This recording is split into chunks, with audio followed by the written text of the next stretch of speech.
همتون تقریبا دنیای ارباب حلقه ها و هری پاتر رو میشناسید.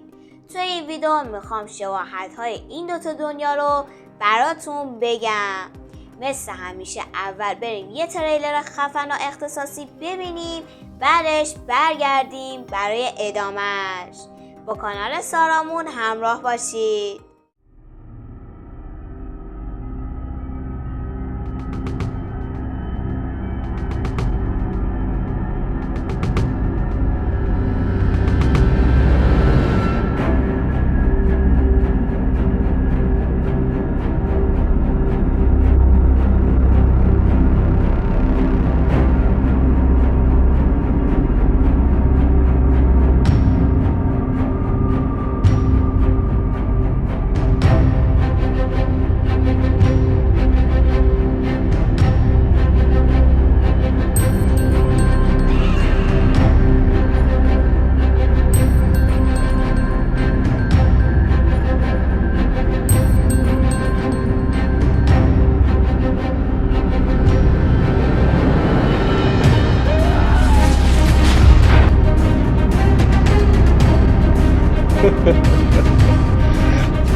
Look at me!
دنیای هری پاتر و کلا بیشتر داستان‌های فانتزی، حتی بازی تاج و تخت، از دنیای ارباب حلقه ها اقتباس کردن.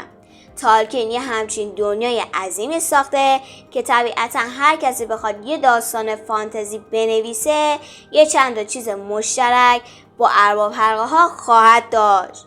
حالا اینا توی هری پاتر چی هستن؟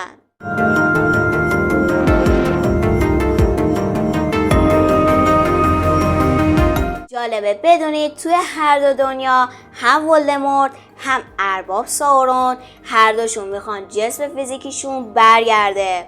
ولدمورت وقتی نمیتونه هری پاتر رو توی کودکی از بین ببره جسم فیزیکیشو از دست داده و توی ارباب حلقه ها هم توی انتهای دوره دوم ساورون جسم فیزیکیشو از دست میده.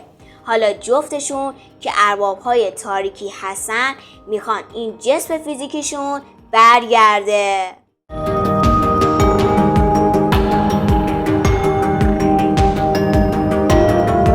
تو هر دوتا مجموعه به اصطلاح دوتا جادوگر وجود داره که هر دوشون حتی توی چهره هم شبیه به هم هستن. دوتا جادوگر دانا که توی داستان نقش عقل کل رو بازی میکنن و هر جا مشکلی پیش میاد این دو نفر یه جورایی براش راه حل پیدا میکنن.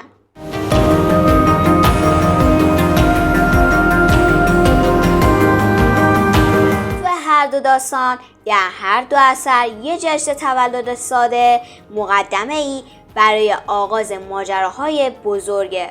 هری در روز تولد 11 سالگیش از واقعیت جادویی زندگیش باخبر میشه و دعوتنامه‌ای از هاگوارتس دریافت میکنه.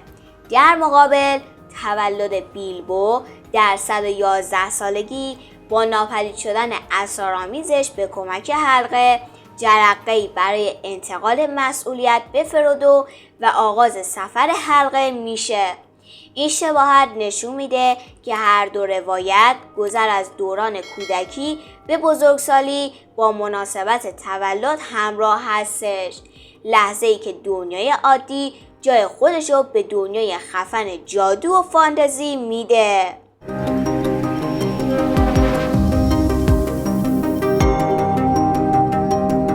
یکی دیگه از شباهت‌های خفن این دو اثر وسیله‌هایی هستن که باعث نامرئی شدن میشه. توی هری پاتر یه شنل این مسئولیت رو داره و توی ارباب حلقه‌ها خود حلقه یگانه. البته حلقه یگانه یه جورایی آدم رو به دنیای نامرئی میبره و یه جورایی ارباب ساورون میتونه اون شخص رو ببینه.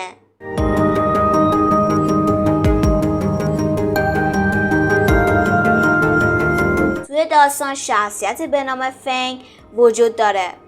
توی هری پاتر سگ هاگرید اسمش فنگ هستش و توی ارباب حلقه‌ها یکی از سگ‌های کشاورز مگاد اسمش فنگه. یه جورایی شوخی با هواداران هم هست این نامگذاری.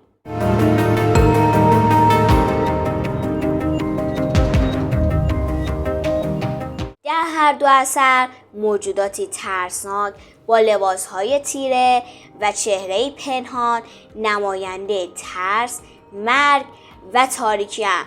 دیوانه سازها در دنیای هری پاتر حافظان زندان آزکابان هستند که با حضورشون شادی را از جون افراد میخورند.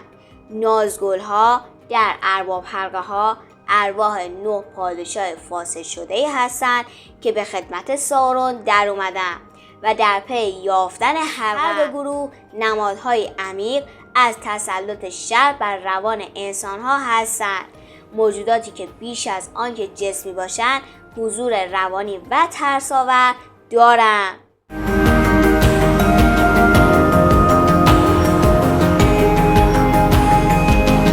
در هر دو داستان قهرمان اصلی یتیم هستند و از کودکی بدون والدین هستند.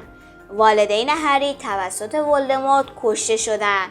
در ارباب حلقه‌ها پدر و مادر فرودو در اتفاق غرق میشن و اون نزد خویشاوندانش بزرگ میشه. یه جورایی یتیم بودن توی داستان‌های فانتزی بهانه قهرمان سازیه.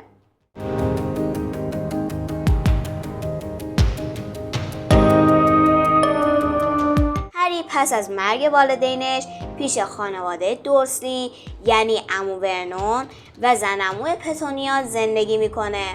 در روایت ارباب حلقه‌ها فرودو پس از مرگ والدینش تحت سرپرستی بیلبو بگینز قرار میگیره که در فیلم به عنوان عموش معرفی میشه. البته توی ارباب حلقه‌ها نسبت فامیلی بیلبو یه جورایی پیچیده تره ولی در کل نسبت فامیلی دارن.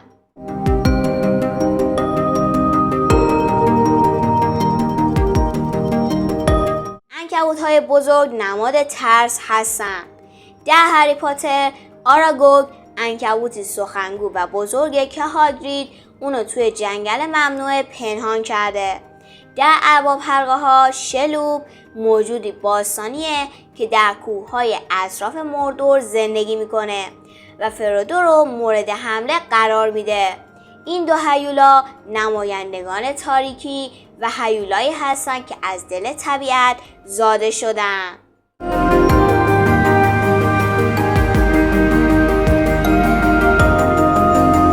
تو هر کدوم از دنیاهای ارباب حلقه‌ها و هری پاتر شخصیتی با ویژگی‌های خائنانه و چاپلوسانه حضور دارن که یه جورایی اسم کرم رو همراهشون دارن.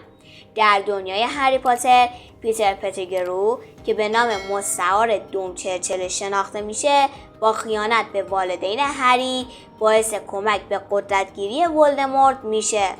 تو ارباب حلقه‌ها گریمای کرم زبان مشاور فاسد و خائن شاه تئودن هستش که تحت تاثیر سارومان قرار داره. این شخصیت ها نماد فساد درونی و خیانتن.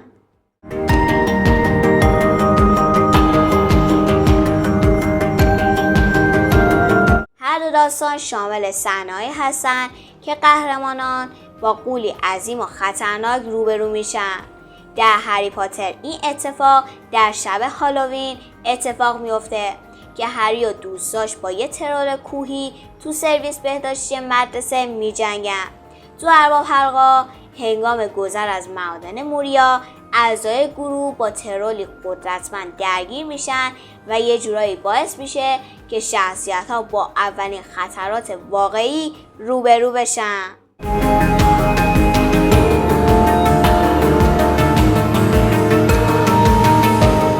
هر دو اثر جنگلی مرموز، خطرناک و ممنوع وجود داره که شخصیت‌ها در مواقع حیاتی از اون عبور میکنن.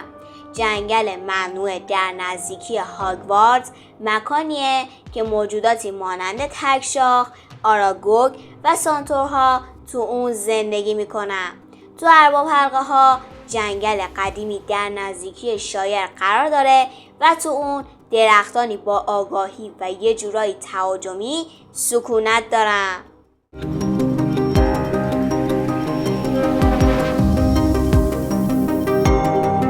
دابی در دنیای هری پاتر یه الف خونگی با قلبی مهربون و وفاداره که همواره با لحنی موذیانه و در قالب سوم شخص حرف میزنه.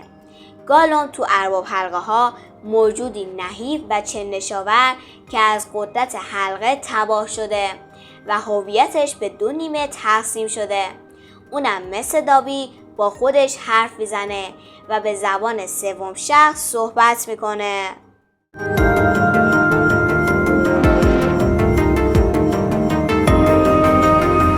تو هر دو جهان فانتزی عنوان نگهبان کلیدها نقش مهمی دارن. هاگرید در هری پاتر با عنوان رسمی نگهبان کلیدها و زمینهای هاگوارتس شناخته میشه و وظیفه‌اش باز کردن درهای رمزآلود و هدایت تازه وارداست. در افسانه‌های سرزمین میانه تالکین، هورین لقب نگهبان کلیدها رو داره و نقشی کلیدی در رویدادهای پیش‌زمینه‌ای به عهده گرفته.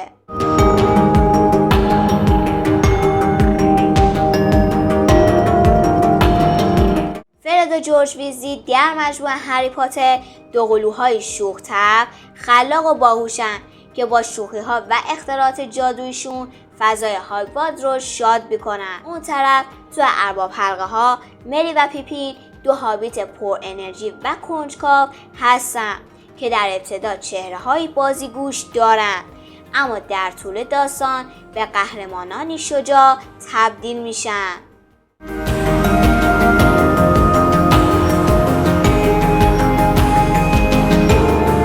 تو جهان هری پاتر بسیاری از جادوگران از بردن نام ولدمورت میترسن و اونو اسمشو نبرد گذاشتن. تو ارباب حلقه‌ها زبان سیاه مردور زبانی شیطانیه که فقط برای اهداف شر به کار میره.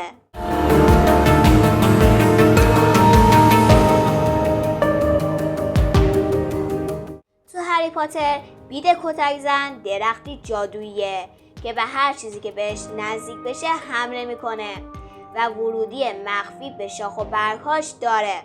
تو ارباب حلقه‌ها درختی وجود داره به اسم پیرمرد بید توی جنگل قدیمی که دوست داره موجودات زنده رو به دام بندازه مثل هابیتا.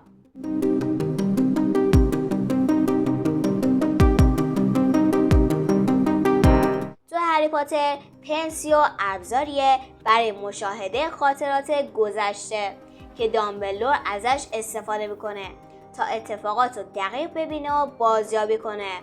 در ارباب حلقه‌ها گالادیر از آینه جادویی استفاده میکنه که میتونه گذشته، حال و حتی آینده ممکن رو نشون بده.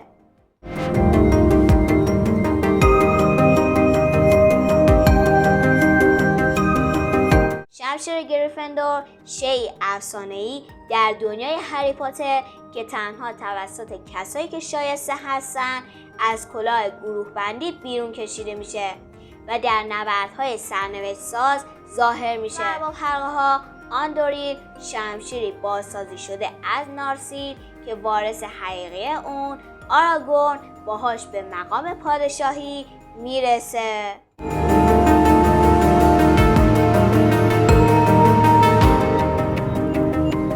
هری پاتر از کودکی با زخمی سایق شکل روی پیشونی شناخته میشه.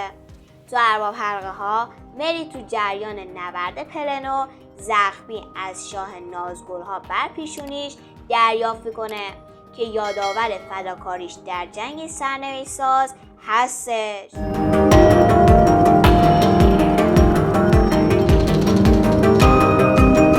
تو هری پاتر دریاچه مجاور هاگوارتس میزبان موجودی غول‌پیکر به شکل اختاپوسه.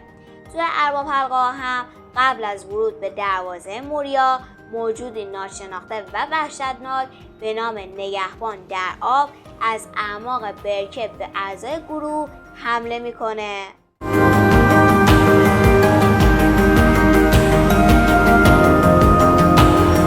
هری پاتر به ویژه تو دوره تابستون که مجبور با خانواده بی‌محبت دورسی‌ها زندگی کنه، همش در حسرت بازگشت به هاگوارتس، مکانی که اونو خونه واقعیش میدونه هست.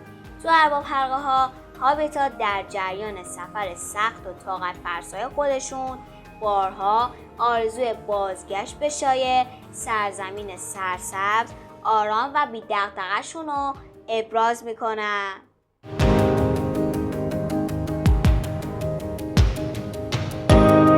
زخم معروف هری پاتر نه تنها یادگاری از حمله ولدمورت بلکه نشانه‌ای جادویی از پیوندی نامرئی بین هری و تاریکی ایجاد کرده. این زخم درد میگیره و به نوعی واکنش به حضور شر هست.